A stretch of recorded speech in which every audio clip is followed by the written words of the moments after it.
We are live. We are live, friends. It is Jenny Fenig, your host of Coach Magic, back with you today for our Luminary series. We have the amazing Amy Reinert with us today, who is a very seasoned chief marketing officer, strategic advisor, and a prolific storyteller.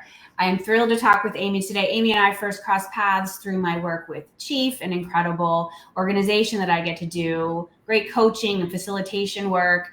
Amy and I are both, well, Amy's straight up in Boston. I come to Boston for these special events and dip into the Boston energy. But Amy and I have been at several events together. I've always been taken by your energy, Amy, and what you bring to the table. You're not afraid to speak up, and you are really, really passionate about community building and helping each other out and telling the truth, which is what I always say is my passion when we get women in a room together.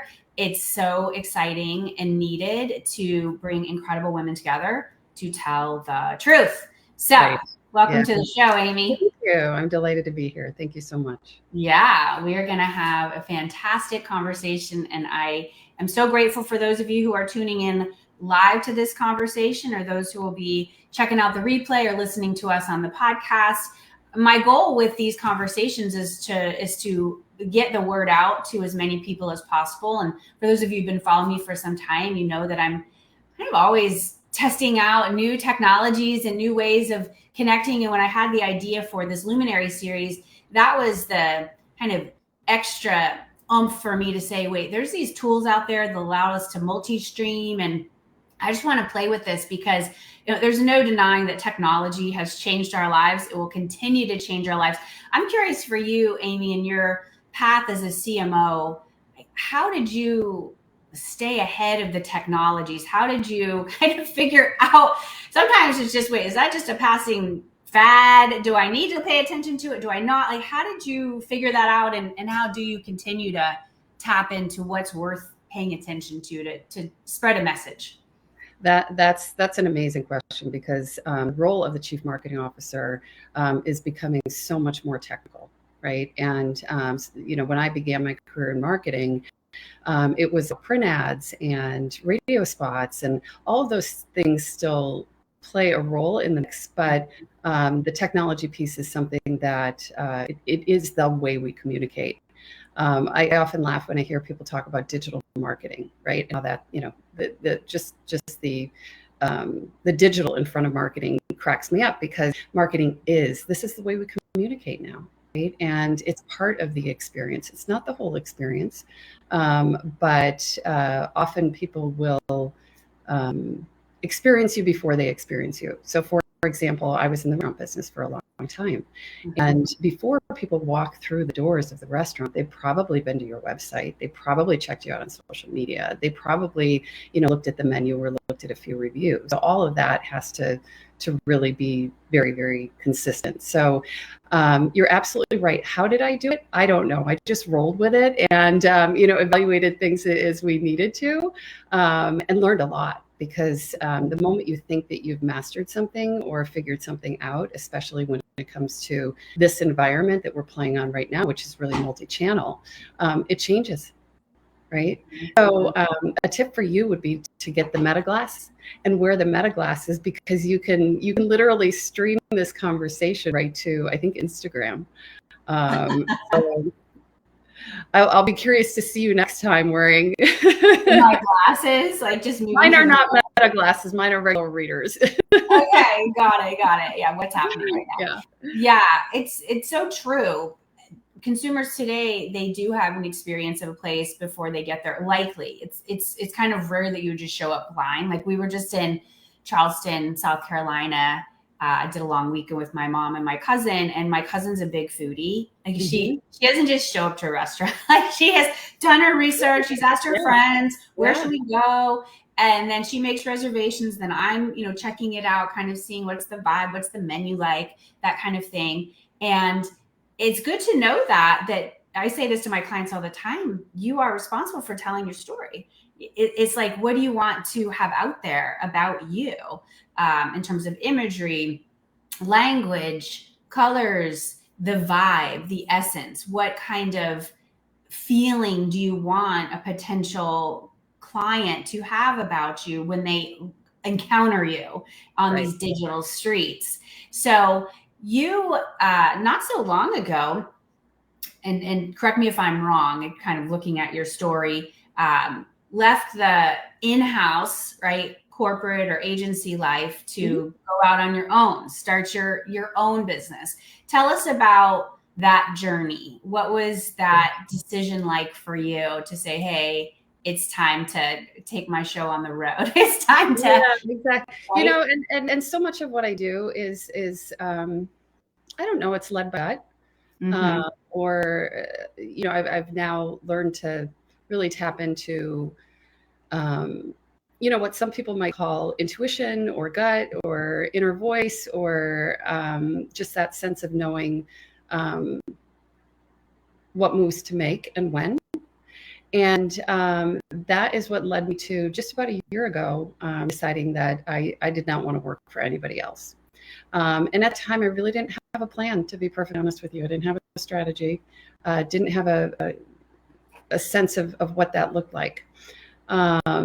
I spent the spring and summer kind of having some time and space and energy to just breathe a little bit, which was incredible. At that time, I started working with a leadership coach who asked me some really interesting questions that led to some incredible insights. And around that time, I decided to not necessarily open a business, but put my brand, put me out there in a different way. And that really opened up an incredible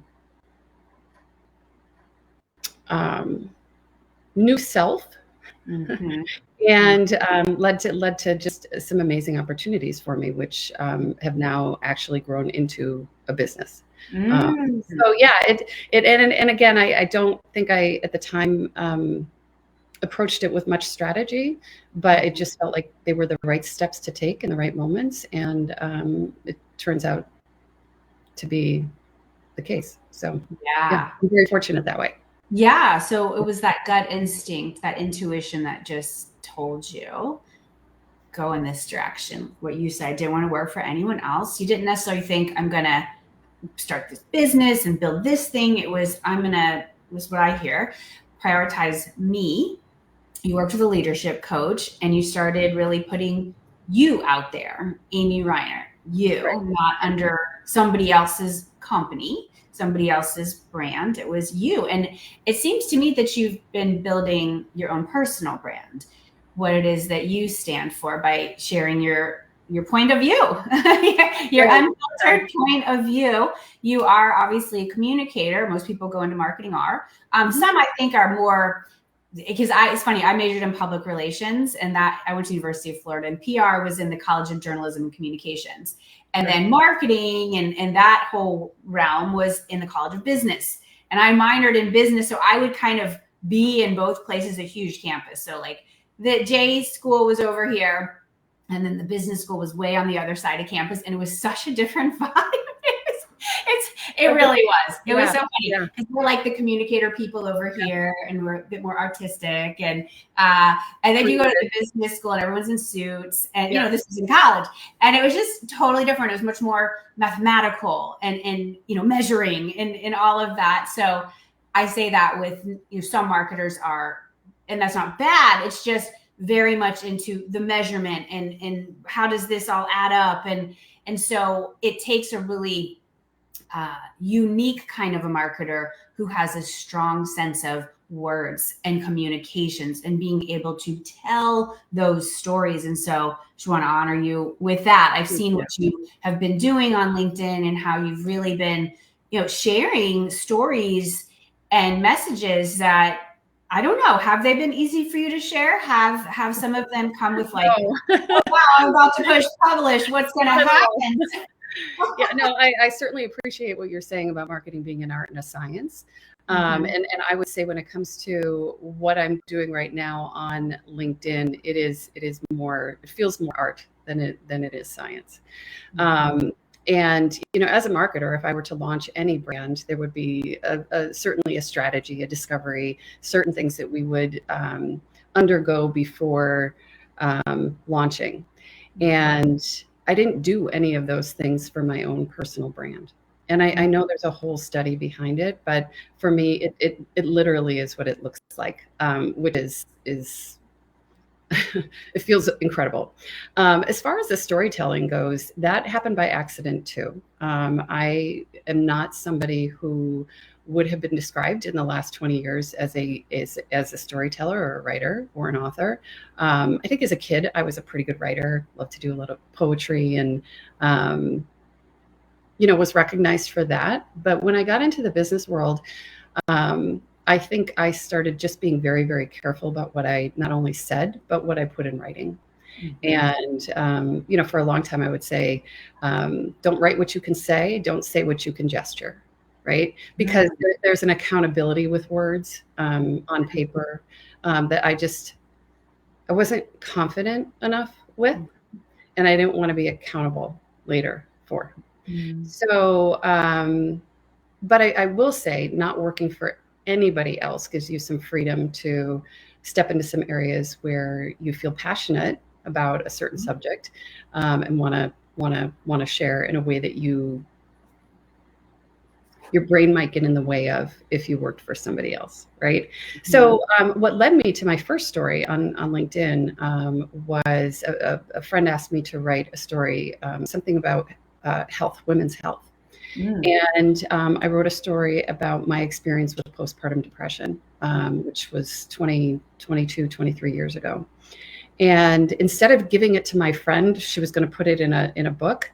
I just felt like I need to put this on LinkedIn. And I don't know why I did that, but I did. Like I did in the moment. I didn't think about it. I wrote it. And 2 seconds later, I hit publish. And it got a lot of attention, which was great. Very validating. But what happened is I started to get DMs from people who read it, and they started sharing their stories or saying, this happened to me too, or this happened to my daughter or my wife. And the mental health aspect of it brought in some people who shared some deeply painful stories in a way that the conversation that we had felt like it had helped people. Either to know that they weren't alone or to now start talking maybe to their friends or their family or whatever. And that felt so good. I can't even tell you. It felt so good. So I just started doing more and more and more of it. And there were some other stories that I told about. A very popular one was called Barefoot, Laid Off, and Pregnant, which was my second pregnancy. Both pregnancies, both decisions and choices to have children greatly impacted my career. And I told those stories. Barefoot, Laid Off, and Pregnant, that story of being laid off while I was pregnant went viral, by any standard. And again, brought in a lot of people sharing their experiences. And that it really led to me doing more and more and more of that. And some of them are deeply personal. Some of them, once you start sharing, you kind of don't want to stop. And it got to the point where I was like, well, why not talk about plastic surgery? Why not talk about menopause? Why not talk about, the things that men and women deal with in the workplace, things that women deal with in the workplace, right? Like, let's start doing that. And the more honest I became, the more the right people started coming closer. And in some cases, the wrong people decided to take a step back. And that's okay too, right? It doesn't always feel good, but it's ultimately, I want to attract into my life what is good and good for me. So if that being honest becomes a filter, to filter out people who say, you know what, this doesn't feel right for me, or yeah, you're my people. I want more. I want to come closer. Then it's kind of beautiful to see all that happen. Yes. So storytelling allowed me to do that. Yeah. Oh, I still, to be honest, I still post about marketing things. I still post about, business related things, but mhm. the storytelling has a different kind of vibe for me. And it's fun. It's, Yeah, it's a lot of fun. it is. It is. And I feel like storytelling is a piece of marketing. It's a piece of business. It's what allows a company to get close to their audience. I mean, you look at, we just had the Super Bowl a few days ago, and the commercials, which is like, the marketing Olympics, it's like the marketing Super Bowl. I don't know. Insane. Right? I have very strong advertising. opinions on that. I have very strong opinions on the Super Bowl commercials. It's such a loop. It's such a pattern that we found ourselves, and we're trying to, outdo and outspend and outcreate, and it's just to the point of ridiculousness. And, I do a lot of work in nonprofit. Okay. And I know that, $10,000, $20,000, $1 million, much less $8 million. Just for the spot. Yeah, for a 30-second spot at the Super Bowl ad could really, really impact a lot of our communities in a way, so as a marketer, I get it, but I kind of wish we'd all sort of be like, okay, we're in this loop. Right. How do we get some perspective here? Right. I hear you. I hear you. Yeah, it's a lot of money. That being said, there was one commercial which I saw someone in my LinkedIn community saying why she does not like it. I was like, well, that's an interesting point of view. But it was the Nike commercial. It was the first time in decades that they had advertised during the Super Bowl. I want to say it was close to 30 years. And, it was really dedicated to women, women in sports. And it was to me, it was a powerful storytelling effort.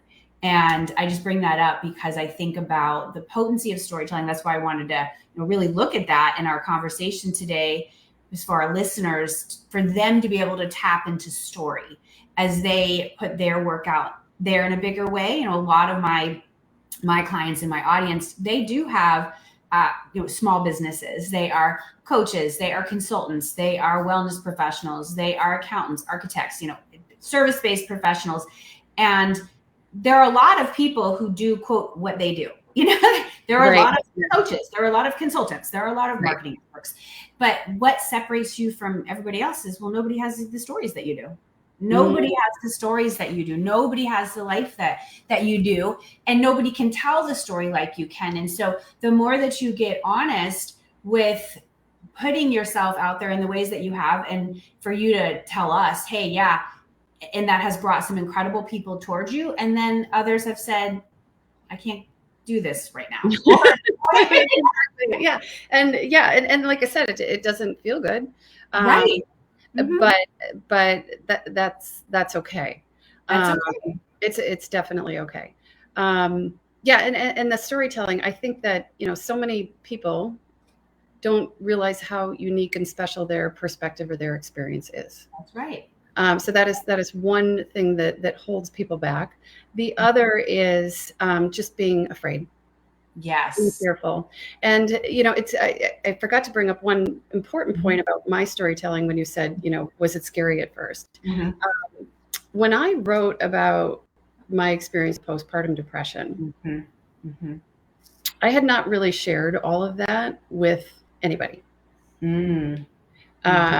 Certainly my husband was a piece of that story.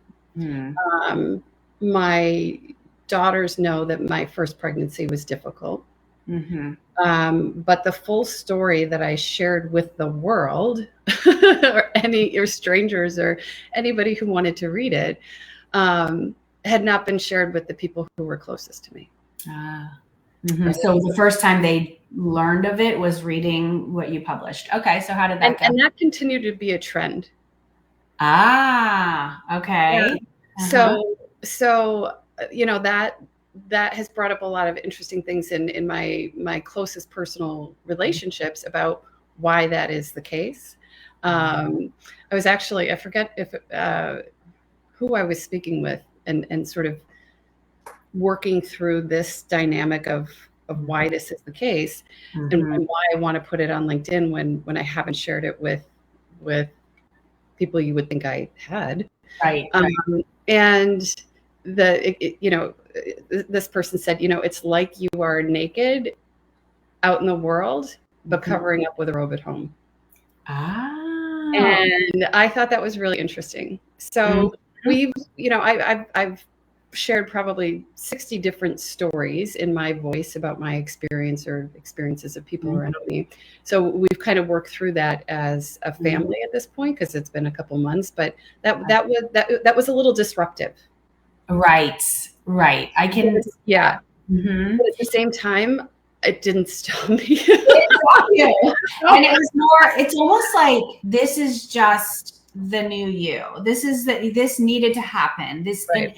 And because you came out from, underneath an organization where you felt like you couldn't say these things or share some of these stories because it just wouldn't go over well or what have you felt like you just literally couldn't. And I get it, because I've been there. Yeah.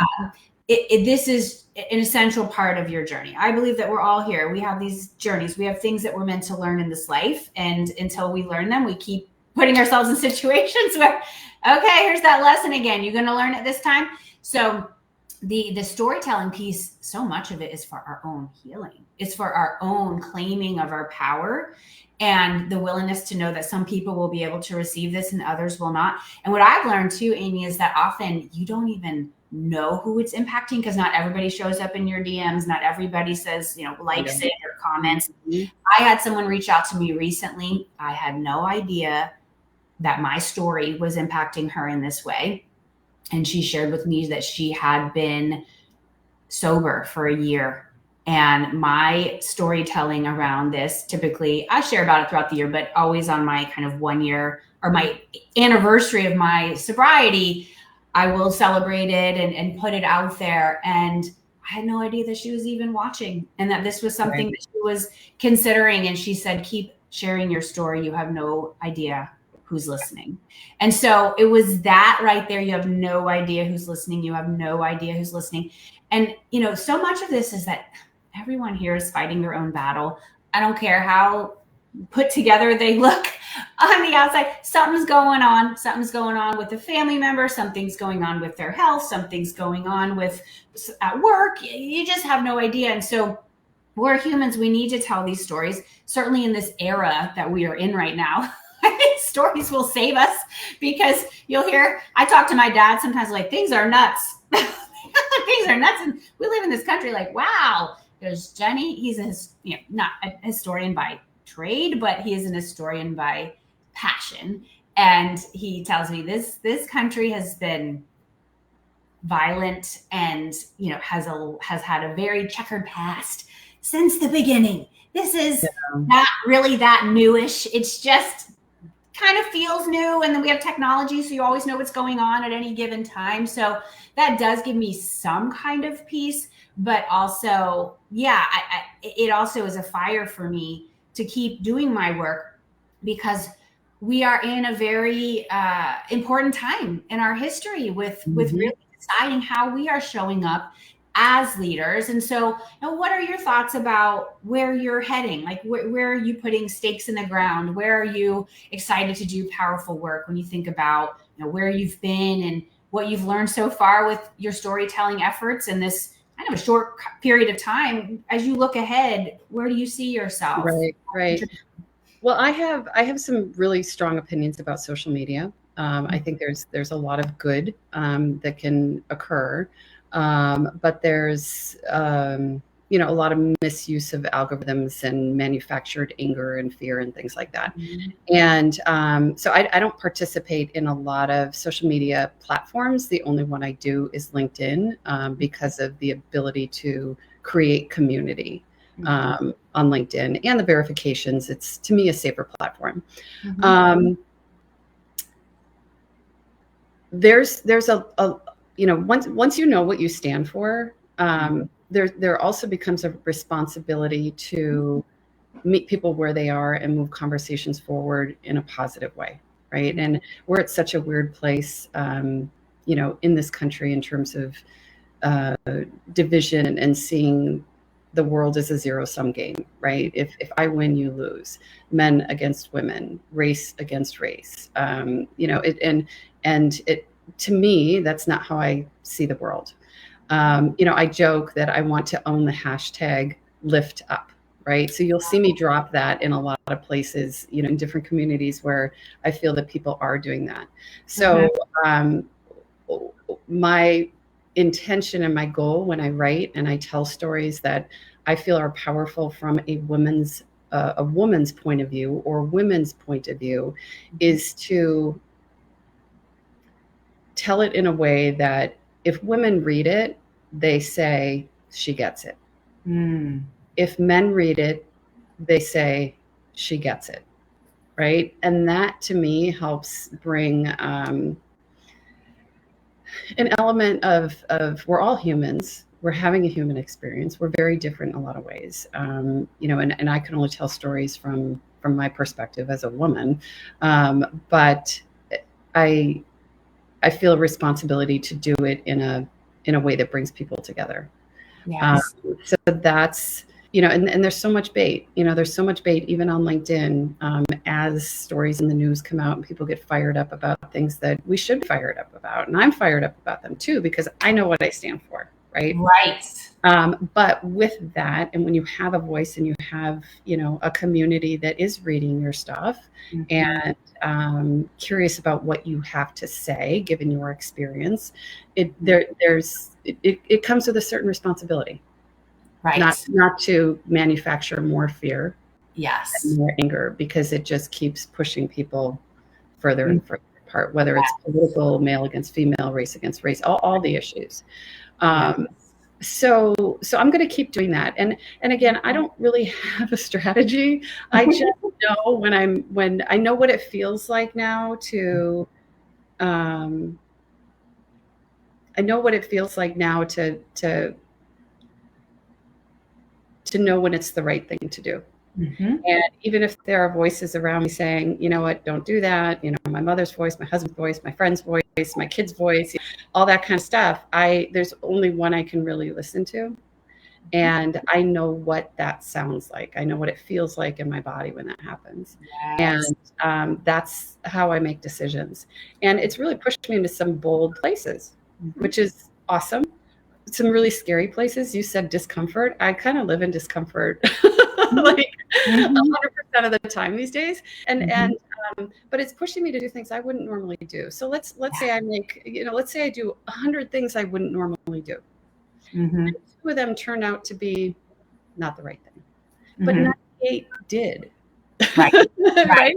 So that's kind of the experience that I'm having. And a lot of it comes from the storytelling and just being more authentic and out there and putting myself out there in ways that I never felt confident enough to do.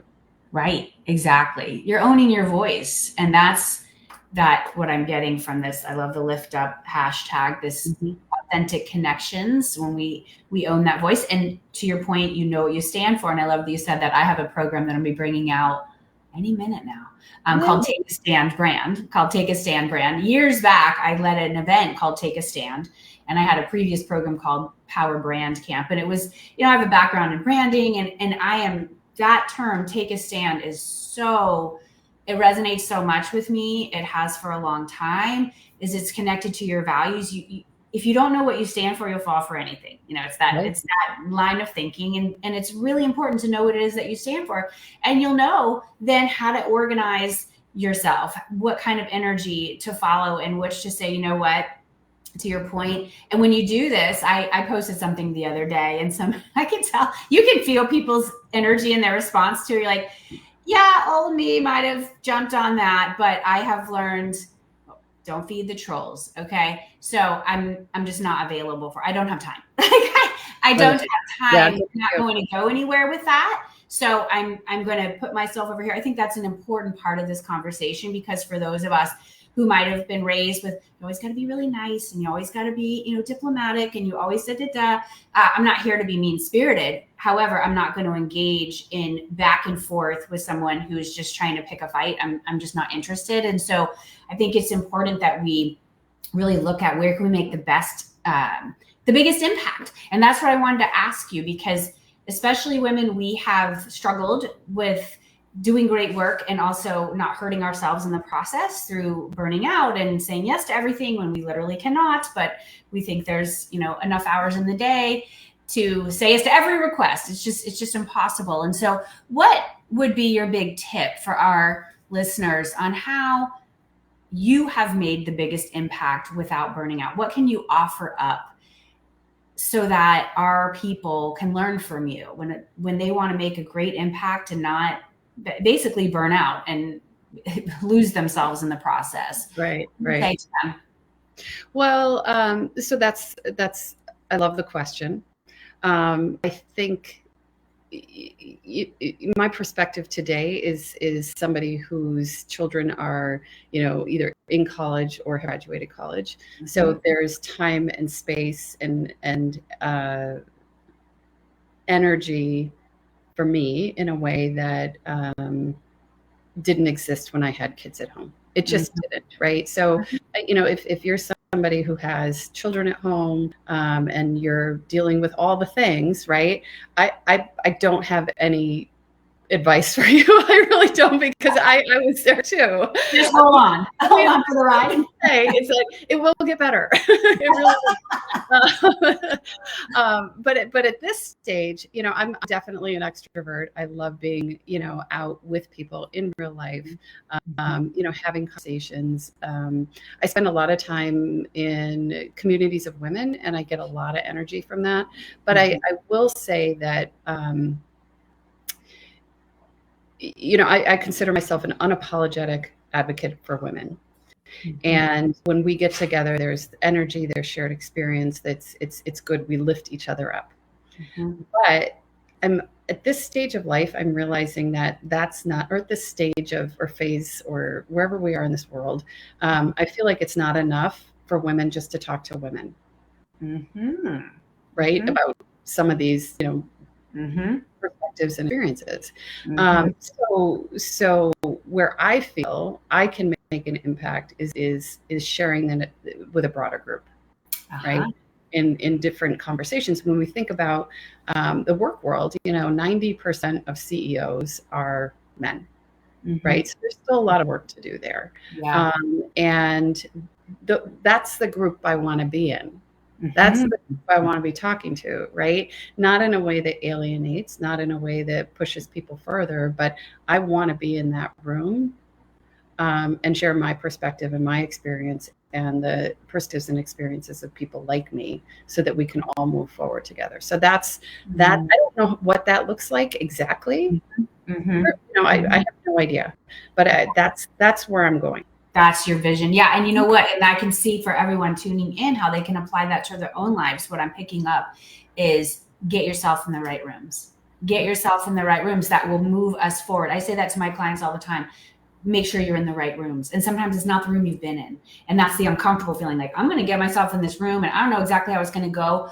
But do you trust yourself enough to know you'll figure it out? You'll handle it just like you've handled everything else. But that right room, I love where you're going, Amy. I think it's incredibly important. And you're going to take everything that you've learned through all your work experiences, life experiences, human experiences, and you will help move us forward. So thank you so much for being here today and sharing your wisdom. I am delighted to have this conversation with you because I feel like we're so like-minded in that way. And again, in taking this conversation and sharing it in a broader way, I think both of us are making, an incredible impact. So I really appreciate, the time here. Yes, absolutely. And your dog has been. Yeah, she wants some attention too.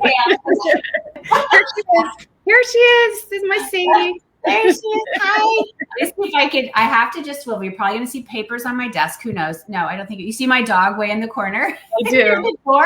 I do. That's my corgi. He sleeps. It's the most hilarious scene. Just, when you're kind of in it and you look over there and go, okay, we lighten up a bit. Cause look at this guy. Wait, what's your dog's name? Sadie. Hi, Sadie. Yeah. I got Penny and I've got Winnie over here. They're all part of this combo. Y'all, you make sure you have some great animals in your life, right? It exactly. Just keeps your blood pressure down. Well, and keeps me moving. She keeps me moving. That's her walk, and it's exactly fleeting. Exactly. Oh my gosh, everybody. Please join me in thanking Amy Reinert for joining us here on Coach Magic. I appreciate all of you tuning in. This is a movement. This is a mission to do what we came here to do. Everybody needs a coach in their life. I am pleased to be one of the guides and supports in your world, and I look forward to when we connect again soon. Be well, everyone, and take good care.